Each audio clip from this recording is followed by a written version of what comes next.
Well, everyone, it's time for us to go ahead and compare the Nothing Phone 1 and the iPhone XR and see which specific phone is a better one for you. Now, both these phones are very different. The iPhone XR came out in 2018, so it's almost 4 years old as of this point. The Nothing Phone 1, on the other hand, is a brand new budget tier phone. You can realistically find the iPhone XR for cheaper nowadays than the Nothing Phone 1. I spent, I think, over $600 on this phone, where realistically in the countries it's available, it's much cheaper. The XR is available all over the place. If you want to pick up either one of these phones, links will be down in the description. You can get them from there. You can help support the channel at the same time. Now, side by side, you can definitely tell there's a little bit of difference between these two.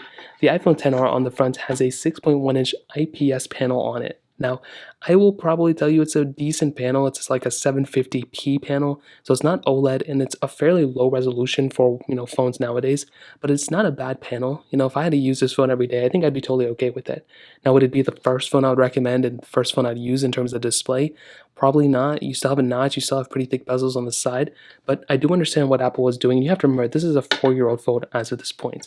Now, with the Nothing Phone 1, you have a bigger 6.55-inch OLED display, and it's also a higher resolution. So keep that in mind, higher resolution, and it's OLED. No notch on this thing, so you have a hole punch display.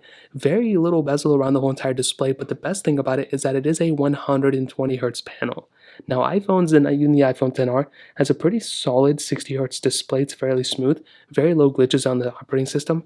But with the Nothing Phone 1, it's definitely a smoother display. You can't really tell over the camera itself, but it is one of my favorite things about this phone for 100% sure. Now, in terms of thinness and thickness, very interesting because they're kind of the same thing. I mean, there's not really that big of a difference. I'd probably say the Nothing Phone 1 is the thicker one, but one thing to keep in mind is the Nothing Phone 1 is always at its thickest point. The iPhone XR curves in. The XR was a pretty thick phone when it first came out, but I will probably tell you the Nothing Phone 1 is a thicker one. On the back, we have glass backs on both, and honestly, kind of similar color styles for the most part, but as you can see, there's a little bit of a different setup. So let's start up top. Dual camera setup on the Nothing Phone 1, single camera setup on the iPhone XR, standard glass backs on both, no frosted ones, but the Nothing Phone 1 has this cool backlight feature, which actually pretty much allows you to go ahead and turn the lights on if you want to, and you can get notified of certain things. It's really cool, and it's a really nice touch, and I'm actually glad they kind of put that on this device. Now, there is a USB Type-C port on the bottom of the Nothing Phone 1, a Lightning on the back of the iPhone XR, and in terms of the outside, that kind of covers it up for the most part. I will probably tell you, sorry, the camera's messing up, I will probably tell you the iPhone XR, for it being 2018 phone, still is holding up fairly well. I think it still feels pretty nice, and it feels more like a Nothing Phone 1 than it doesn't. But the next thing with the software and longevity is where things start kind of getting a little sloppy. I'm not too sure when the iPhone XR is going to be discontinued. I would probably say it's going to last maybe until like the next 2 years.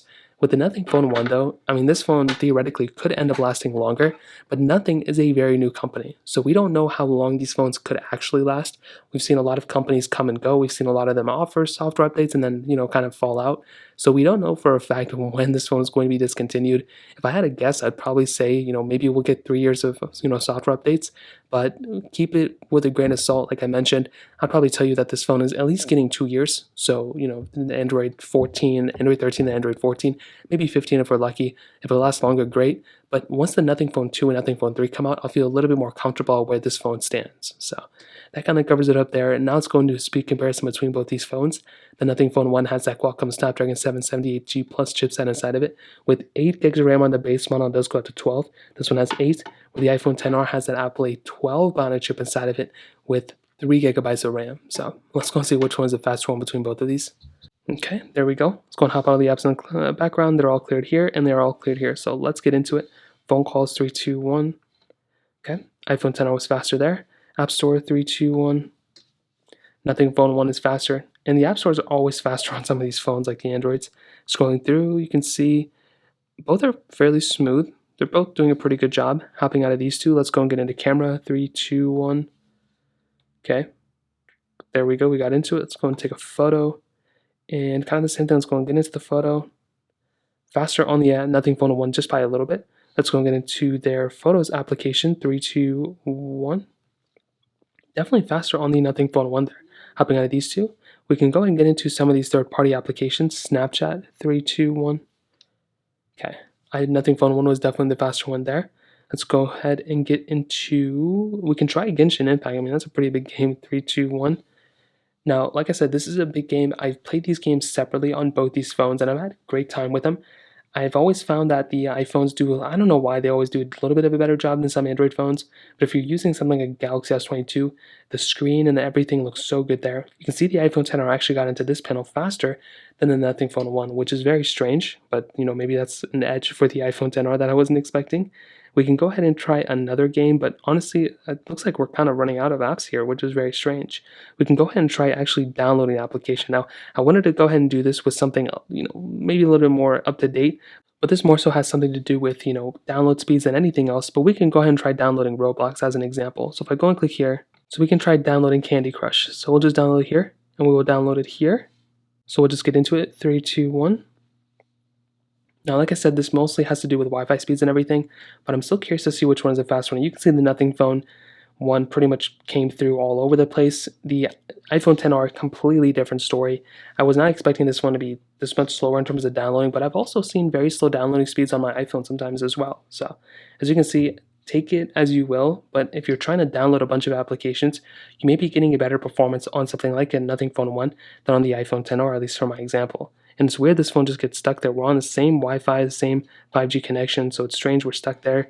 I mean, I guess we'll just kind of leave it there. I will probably tell you though that from my experience, as I mentioned before, the iPhone 10R has been a very, very good performing phone, even now for it being 4 years old.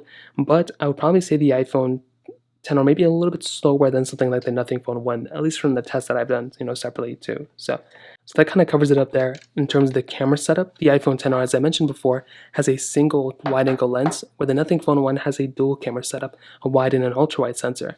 Now, weirdly enough, the biggest advantage the Nothing Phone 1 has is that extra ultra-wide sensor, at least compared to the 10R, but the 10R has the ability of doing 4K at 60 videos on the back and 1080p at 60 frames per second videos on the front.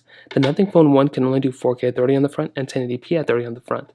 So the fact that this phone has a little bit of an edge there is actually pretty insane, considering that is substantially older than something like the Nothing Phone 1. Now, the 10R's camera is actually still pretty decent. I feel like you can still get a very good type of experience from this type of phone. It's definitely not going to be perfect by any means, but still going to get the job done, I would say. And I love the ability of doing 4K at 60 on the front, on the back if I need to. And even 1080p at 60 on the front is still very nice for the most part. So I will still say the iPhone 10R is a pretty good camera. It probably wouldn't be the first one I would recommend, but it's still a very nice sensor. Now, with the Nothing Phone 1, on the other hand, you do have that ultra-wide sensor, which is really nice. So because of one other thing I want to state is the camera is actually not bad. It's a pretty decent sensor. You can see it does get fairly bright from what I'm seeing. The other weird thing is with the ultra-wide sensor, you have to click on that ultra-wide sensor to use it. You can't really go from 1x zoom to zoom out. Kind of weird, but I still like having the ability of going through and utilizing some other features that Android phones have. So that is always a really cool thing. You have this more option which has a few other options built in. You also have this expert mode, which unlocks a little bit more capability, which is really cool. I wish iPhones had something like this, but I still think the iPhone 10R's camera is really good. I like how this one has the higher resolutions. You can film it at higher frames per second, but it's still weird that Nothing Phone 1 doesn't have it, in my opinion. So that kind of takes us to the end of the video. And to be honest, I think the Nothing Phone 1 is probably the better phone I would recommend. I mean, this phone is going to be giving you a better build quality, better display. I guess that ultra-wide sensor is really nice. The LED backlight thing is really cool too. Better battery life on this phone too. And it could last longer than the iPhone 10R. We really don't know yet. I guess we'll just have to wait and see. But it could potentially last longer than the iPhone 10R. But the 10R has some few advantages as well. I mean, it's a cheaper phone you can buy. It's not going to cost as much money as the Nothing Phone 1. It's going to be, more available. You can get it in America and all these other countries for, just by going on eBay or even Craigslist or something, or even other websites and finding it there. I mean, it's a very, very capable and available phone all over the place. It still has a lot of updates available. It's still a very fast phone for the most part. But I would say go for the Nothing Phone 1 if it's available around you. If not, the iPhone 10R honestly stacks up fairly well against the Nothing Phone 1. If you have any other thoughts or questions, please let me know in the comment section below. Hit the like button, that would mean so much, but definitely hit that subscribe button. More importantly than everything else, I love every single one of you guys. Hopefully I'll catch you guys in the next video. Peace out till then.